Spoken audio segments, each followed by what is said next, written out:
Indahnya mengampuni. Salam sejahtera, selamat pagi semuanya siswa-siswi yang hebat yang mau bergabung di Sekolah Laksamana. Situasi COVID-19 membuat kita terbatas di dalam bertatap muka untuk belajar, tetapi tentunya tidak akan mengurangi semangat dan sukacita kita di dalam belajar. Perkenalkan, saya Saud Siombing akan menyampaikan pelajaran agama Kristen dengan tema indahnya mengampuni. Tetapi sebelum kita mulai pelajaran kita, mari kita berdoa. Bapa di sorga, kami bersyukur untuk waktu yang Tuhan berikan bagi kami untuk beribadah maupun belajar daripada firman Tuhan. Semuanya karena kemurahan Tuhan. Tuhan berkati kami supaya kami mengerti apa yang menjadi kehendak Tuhan, bahkan kami dapat melakukan apa yang menjadi kehendak Tuhan lewat firman yang akan kami pelajari pada pagi hari ini. Dalam nama Yesus kami berdoa. Amin.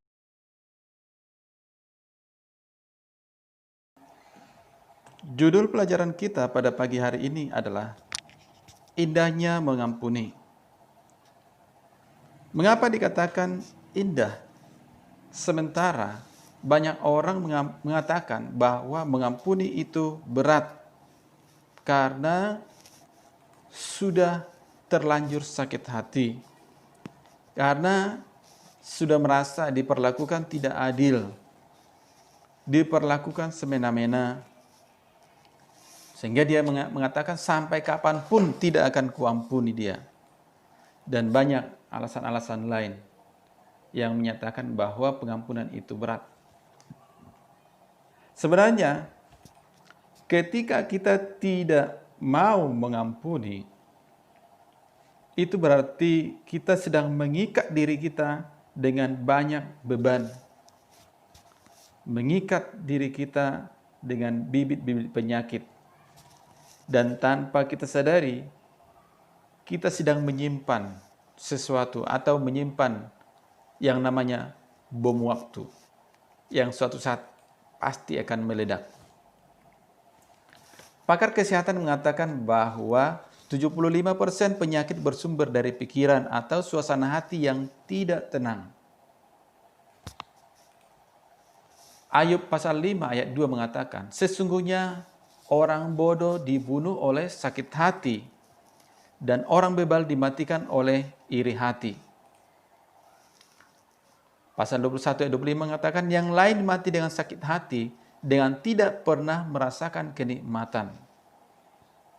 Artinya, kalau kita masih menyimpan sakit hati, tidak mau mengampuni, kita dikategorikan orang bodoh yang menyimpan, menyembunyikan penyakit sendiri. Sehingga satu saat penyakit itu tidak akan bisa ditangani lagi. Bagaikan kanker stadium akhir. Sudah susah untuk diobati. Nah, kalau kita menyimpan sakit hati, ini yang dikatakan, kita tidak akan pernah merasakan kenikmatan hidup. Karena dasar hati kita sudah tidak tenang. Pikiran kita stres. Kalau kita tidak mau mengampuni, banyak hal yang mengisi oleh pikiran dan hati kita. Cemas, rasa takut, dan lain sebagainya. Kita tahu cerita dalam Alkitab tentang Esau dan Yakub. Yakub pernah menipu kakaknya sehingga lari sampai ke Midian. Dan 20 tahun berselang, Yakub sangat ingin bertemu dengan kakaknya. Tetapi dia dipenuhi dengan rasa takut. Jangan-jangan abangku ini akan membunuh aku lagi. Sekarang coba kita perhatikan video berikut ini.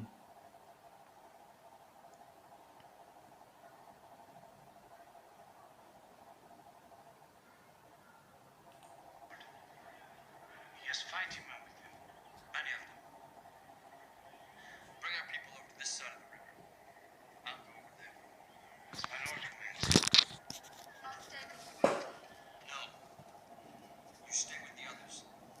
I have to know what God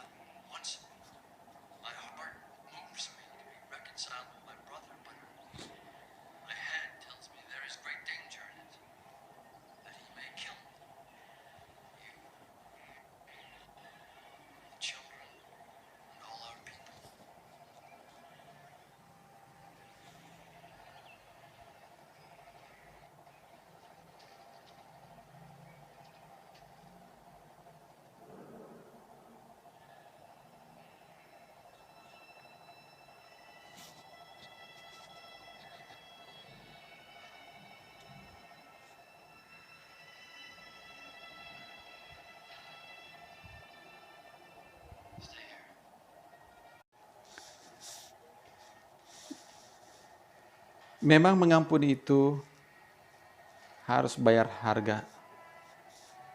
Alkitab mengatakan, untuk bertemu dengan abangnya, Yakub sujud sampai 7 kali ke tanah.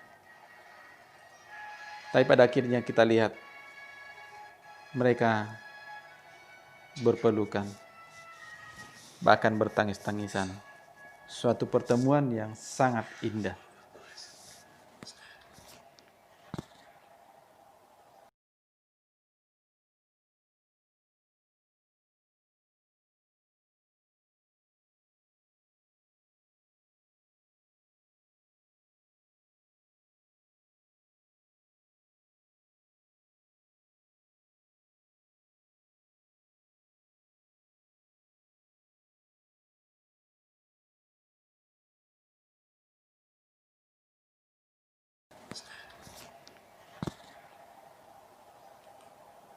Nah, sekarang pilih mana?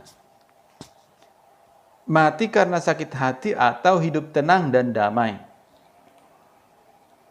Mazmur 31 ayat 9 mengatakan, kasihanilah aku ya Tuhan, sebab aku merasa sesak. Karena sakit hati mengidaplah mataku, meranalah jiwaku dan tubuhku. Jadi sekali lagi, tidak mau mengampuni, secara tidak sadar kita sedang bunuh diri secara perlahan-lahan. Lalu di mana letak indahnya mengampuni itu? Tadi selama kita tidak mau mengampuni, berarti kita sedang memikul beban yang sangat berat. Nah, melepaskan pengampunan berarti kita melepaskan atau membebaskan kita dari beban atau penyakit dari dalam tubuh kita. Nah, jadi yang pertama, beruntung kalau kita mengampuni adalah kita sendiri. Hati dan jiwa kita lega dan tidak ada lagi beban atau sakit hati. Namun satu hal yang perlu kita pahami adalah bahwa ketika kita mengampuni bukan berarti kita setuju dengan kesalahan orang lain. Kita mengampuni itu adalah karena kita ingin melakukan firman Tuhan.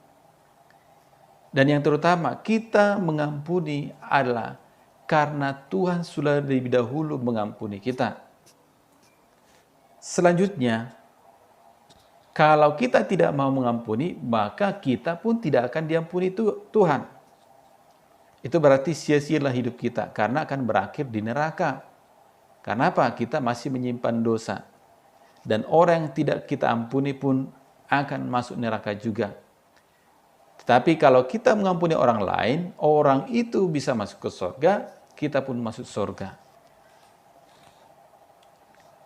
Nah, kita lihat dalam Efesus pasal 4 ayat 32, tetapi hendaklah kamu ramah seorang terhadap yang lain, penuh kasih mesra, saling mengampuni, sebagaimana Allah di dalam Kristus telah mengampuni kamu. Sabarlah kamu seorang terhadap yang lain, dan ampunilah seorang akan yang lain, apabila yang seorang menaruh dendam terhadap yang lain, sama seperti Tuhan telah mengampuni kamu, perbuat jugalah demikian. Amin. Demikian pelajaran kita pagi hari ini.